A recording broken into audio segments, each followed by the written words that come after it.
வணக்கம் மக்களே, நாம இந்த ஆரோக்கியமான பதிவில் கருவேப்பிலையில் நிறைந்துள்ள மருத்துவ நன்மைகளை பற்றி நம்ம விளக்கமாக பார்க்க போகிறோங்க. கருவேப்பிலையை நம்மள பலரும் நம்மளுடைய உணவுகளில் சேர்த்துக்கொள்வது கிடையாதுன்றது தான் உண்மை. அப்போ நாம் என்ன பண்ணணும் அப்படின்னா, இனிமே கொஞ்சம் கொஞ்சமாகவாவது கருவேப்பிலை நம்மளுடைய உணவுகளில் சேர்க்கணும். அது சமையலில் பயன்படுத்திட்டு தூக்கி போட்டுறாமல், வாசனைக்காக மட்டும் பயன்படுத்தாமல் உணவுகளோடு சேர்த்து மென்று விழுங்கி சாப்பிட்றது நல்லங்க. இந்த மாதிரி நீங்கள் சாப்பிடும்போது கருவேப்பிலை என்னென்ன ஊட்டச்சத்துக்கள் உங்களுக்கு கொடுத்து என்னென்ன மருத்துவ நன்மைகளை கொடுக்குது அப்படின்றத விளக்கமாக பார்ப்போம்.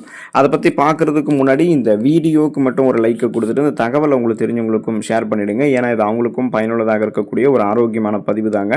இது போன்ற அப்டேட்ஸ்கள் நீங்கள் தொடர்ந்து பார்க்குறதுக்கு நம்மளுடைய ஹெல்த் நியூஸ் தமிழ் சேனலை மறக்காமல் சப்ஸ்கிரைப் பண்ணி வச்சுக்கோங்க. பக்கத்தில் இருக்கக்கூடிய பெல் பட்டனையும் கிளிக் பண்ணி ஆல் அப்படின்ற ஆப்ஷனையும் செட் பண்ணி வச்சுக்கிட்டீங்க அப்படின்னா நாங்கள் போடக்கூடிய எல்லா அப்டேட்ஸும் உங்களுக்கு நோட்டிஃபிகேஷன் அடிக்கடி வந்து சேரும்.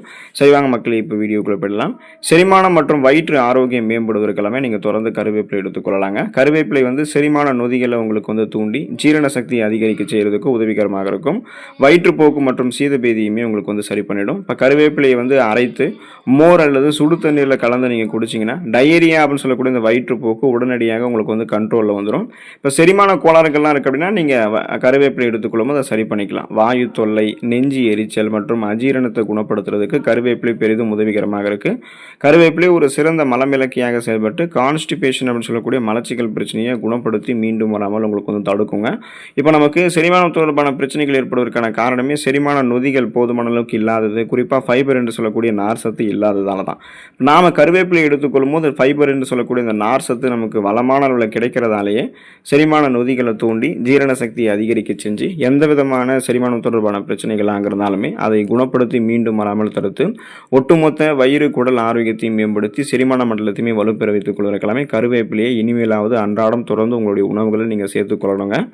தலைமுடி வளர்ச்சி ஆரோக்கியமாக இருக்கிறதுக்கு இளநரையை தடுக்கிறதுக்கெல்லாமே நீங்கள் தலைமுடி பராமரிப்புக்கு கருவேப்பிலை பயன்படுத்தலாம். இப்போ தலைமுடி பராமரிப்பில் கருவேப்பிலினுடைய பங்கு ரொம்ப அதிகம். அதுக்கான காரணம் கருவேப்பில் இருக்கக்கூடிய விட்டமின் பி, விட்டமின் சி, புரதம் மற்றும் ஆன்டி ஆக்சிடென்ட்கள் இது எல்லாமே தலைமுடியினுடைய வேர்க்கால்கள் வரைக்குமே அது நமக்கு வலுப்படுத்தும். இப்போ உங்களுக்கு இளநரை எல்லாமே நமக்கு எடுத்துக்கொள்ளக்கூடிய இந்த கருவேப்பிலை சரி பண்ணிடும்.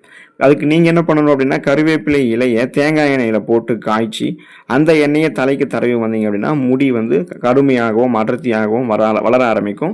இளநரையெல்லாம் நீங்கள் குணப்படுத்திக் கொள்ளலாம், மீண்டும் வராமல் தடுத்துக் கொள்ளலாம். அதுக்கு நீங்கள் கருவேப்பிலையை போட்டு காய்ச்சி தேங்காய் எண்ணெய் தலைக்கு தரவுனாலுமே தலைமுடி கருகருவென்று அடர்த்தியாக வளர ஆரம்பிக்கும். இல்லைன்னா கருவேப்பிலை உணவுகளை சேர்த்துக்கொண்டாலுமே தலைமுடிக்கு உள்ளிருந்து ஊட்டச்சத்துக்கள் உங்களுக்கு கிடைக்கிறதால உள்ளிருந்து தலைமுடி வலுவாக இருக்கும். முடி கொட்டுறது, இந்த டேண்ட்ரஃப் ப்ராப்ளம் இது மாதிரிலாம் எதுவுமே இருக்காது.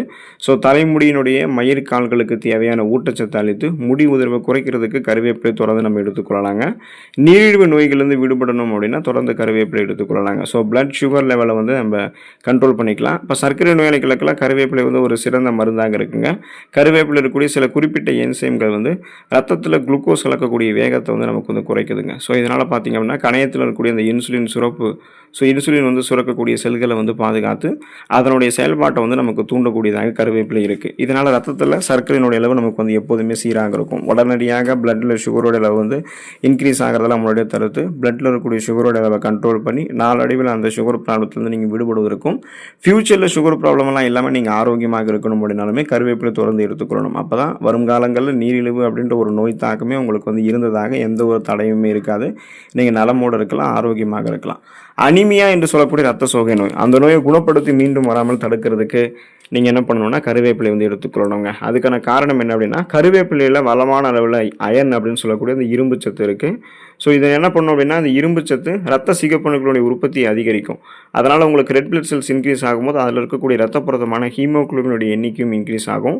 ஹீமோகுளோபின் தான் உங்களுடைய உடல் உறுப்புகள் இருக்கக்கூடிய அனைத்து பாகங்களுக்கும் ஆக்சிஜனை சப்ளை பண்ணுது. அதனால தான் நீங்கள் மயக்கம், தலைவலி, குமட்டல், வாந்தி, உடல் சோர்வு, உடல் பலவீனம், உடம்பு உங்களுக்கு வலிக்கிறது, ரெஸ்ட் எடுத்தாலும் சரியாகாமல் போகிறது, கவனமின்மை ஏற்படுறது, இந்த மாதிரியான அறிகுறிகள்லாம் இருக்குது. ஸோ அதனால் நீங்கள் இதற்கு மூல காரணமாக இருக்கக்கூடிய இரும்பு சத்தை பெற்றுக்கொண்டு ரத்த சிகப்பணுக்களுடைய உற்பத்தியை அதிகப்படுத்திக் கொள்வதன் மூலமாகவே ரத்த புரதமான ஹீமோகுளோபினுடைய எண்ணிக்கையை நீங்கள் அதிகரித்து கொண்டு ஆக்சிஜன் சப்ளைவும் முறையாக நீங்கள் பெற்றுக்கொள்ள முடியும். ஸோ அதுக்கு தான் நீங்கள் என்ன பண்ணணும்னா, இந்த ரத்த சோகையை நீக்கிறதுக்கு, அந்த இரும்பு சத்தை அதிகரிக்கிறதுக்கு கருவேப்பிலை எடுத்துக்கொள்ளணும். அப்போ தினமும் காலையில் வெறும் வயிற்றில் சில கருவேப்பிலை இலைகளை நீங்கள் மென்று சாப்பிட்டு வந்தாலும் ரத்த சோகை குணமாகும். கருவேப்பிலை பொடி மாதிரியும் எடுத்துக்கலாம். உணவுகளில் அப்பப்போ தொடர்ந்து தினமும் சமைத்து எடுத்துக்கொள்ளும் போது பார்த்தீங்கன்னா உங்களுக்கு அந்த ரத்த சோகை அப்படின்ற பிரச்சனை இல்லாமல் சுறுசுறுப்பாக நீங்கள் இயங்க ஆரம்பிச்சிருவீங்க. கொலஸ்ட்ரால் பிரச்சனைகளிலிருந்து விடுபட்டு இதய ஆரோக்கியத்தை மேம்படுத்திக் கொள்வதற்கு எல்லாமே கருவேப்பிலை நம்ம இதை எடுத்துக்கொள்ளலாங்க. அதுக்கான காரணம் என்ன அப்படின்னா, கருவேப்பிலையில் இருக்கக்கூடிய ஆன்டி ஆக்சிடென்ட்கள் உடலில் இருக்கக்கூடிய எல்டிஎல் அப்படின்ற அந்த கெட்ட கொழுப்பை குறைத்து ஹெச்டிஎல் அப்படின்னு சொல்லக்கூடிய நல்ல கொழுப்பினுடைய அளவை அதிகரிக்கிறதுக்கு ஹெல்ப் பண்ணுது.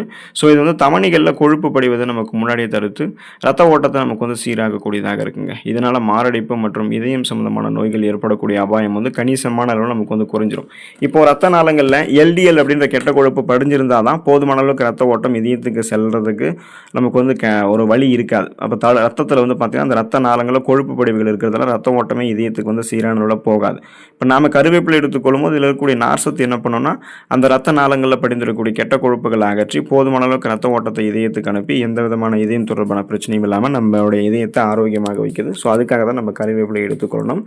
கல்லீரல் பாதுகாப்பு பெறுவதற்கு எல்லாமே நம்ம கருவேப்பிலை எடுத்துக்கொள்ளலாங்க. ஸோ லிவர் ப்ரொடெக்ஷன் வந்து ப்ராப்பராக இருக்கும். உடம்புகள் இருக்கக்கூடிய நச்சுக்களை வெளியேற்றக்கூடிய முக்கிய வேலையை கல்லீரல் வந்து நமக்கு செய்யுதுங்க.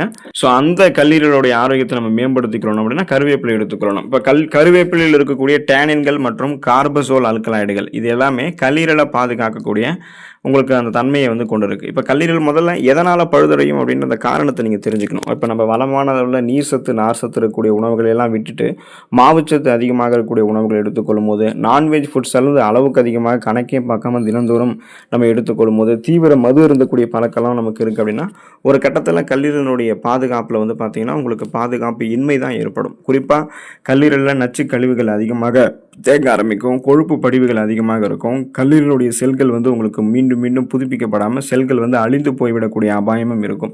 ஸோ இதனால் அதெல்லாம் நீங்கள் குறைத்து கொண்டு அந்த நச்சு கழிவுகளை அகற்றி கொழுப்பு படிவுகளை நீக்கி ஆரோக்கியமான ஒரு கல்லீரல் வந்து நீங்கள் பெற்றுக்கொள்ளணும் அப்படின்னா தொடர்ந்து நீங்கள் வந்து கருவேப்பிலை உணவுகள் எடுத்துக்கொள்ளலாங்க. கண் பார்வை திறனை வந்து மேம்பட வைத்துக் கொள்வதற்கெல்லாமே நீங்கள் கருவேப்பிலை எடுத்துக்கொள்ளலாங்க. அதுக்கான காரணம் என்ன அப்படின்னா கருவேப்பிலையில் விட்டமின் ஏ மிக அதிக அளவில் இருக்குங்க. இது வந்து கண்ணினுடைய விழித்திரை அந்த ரெட்டினாவை பாதுகாத்து மாலைக்கண் நோய் நமக்கும் வராமல் தடுக்கக்கூடியதாக இருக்குங்க. ஸோ வயது முதிர்வின் காரணமாக ஏற்படக்கூடிய பார்வை குறைபாடு மற்றும் கண்புரை கேட்ராக்ட் ஏற்படுவதற்கான வாய்ப்புகள் எல்லாம் வந்து குறைத்து கொள்ளலாம். இப்போ தொடர்ந்து நம்ம கண் பார்வை திறனை கூர்மைப்படுத்திக்கணும்னா கண் பார்வைக்கு வேண்டிய அடிப்படையான ஊட்டச்சத்துக்களை வழங்கணும். அந்த ஊட்டச்சத்துக்கள் எல்லாமே கருவேப்பிலையில் இருக்குது. தொடர்ந்து நீங்கள் கருவேப்பிலை எடுத்துக்கிட்டீங்கன்னா கண் பார்வைக்கு வேண்டிய ஆரோக்கியமான கூர்மையான ஊட்டச்சத்துக்கள் கிடைக்கப்பெறுவதால் எந்த விதமான கண்கள் தொடர்பான பிரச்சனைகளும் உங்களுக்கு ஏற்படாமல் நீங்கள் நலமோடு வந்து இருக்கலாம். புற்றுநோய் எதிர்ப்பு பண்புகளை பெறுவதற்கு நம்ம கருவேப்பிலை வந்து எடுத்துக்கொள்ளலாங்க. ஸோ ஆன்டி கேன்சர் ப்ராப்பர்ட்டிஸ் வந்து கருவேப்பிலையில் இருக்குது. கருவேப்பிலையில் இருக்கக்கூடிய கார்பசோல் அல்கலாய்டுகள் வந்து புற்றுநோய் செல்கள் உருவாவதையும் அது உடலினுடைய மற்ற பாகங்களுக்கு பரவதையும் தடுக்கக்கூடிய திறன் கொண்டது அப்படின்றத ஆய்வுகளில் குறிப்பிடுறாங்க. ஸோ குறிப்பாக பார்த்தீங்கன்னா பெருங்குடல் புற்றுநோய், மார்பக புற்றுநோய் மற்றும் லூகேமியா அப்படின்னு சொல்லக்கூடிய இந்த ரத்த புற்றுநோய் இந்த மாதிரி பாதிப்புகள்லேருந்து உடலை பாதுகாக்கக்கூடிய ஆன்டி ஆக்சிடென்ட் ஆற்றல் வந்து பார்த்தீங்கன்னா நம்ம எடுத்துக்கொள்ளக்கூடிய இந்த கருவேப்பிலைக்கு உண்டு. ஸோ இதனால் ஃப்ரீ ரேடிக்கல்ஸ் என்று சொல்லக்கூடிய தீங்கு விளைவிக்கக்கூடிய புற்றுநோய் செல் பரவலை எதிர்த்து போராடி நமக்கு முன்னாடியே பரவி இருக்கக்கூடிய இந்த புற்றுநோய் செல்களையும் அகற்றி மீண்டும் பரவாமல் நமக்கு வந்து முன்னாடியே தடுக்கிறதுக்கும் கருவேப்பிலை வந்து தொடர்ந்து உதவிகரமாக இருக்குங்க. கருவேப்பிலையை நீங்கள் உணவுகள் வந்து தூக்கி எறியாமல் மென்று சாப்பிட பழகிக்கோங்க. தினமும் காலையில் 5லிருந்து 10 கருவேப்பிலை இலைகளை வெறும் வயிற்றில் நீங்கள் மென்னும் சாப்பிடலாம். துவையலாக பொடியாக எப்படி வேணால் நீங்கள் மோரில் கலந்து கூட கரைசலாக எடுத்துக்கொள்ளலாம். தொடர்ந்து கருவேப்பிலை உணவுகளை சேர்த்து கொண்டே இருங்க. ஊட்டச்சத்துக்களை பெற்று நலமோடு வாழுங்க. அடுத்த ஆரோக்கியமான பதிவில் மறக்காமல் சந்திப்போம். நன்றி மக்களே.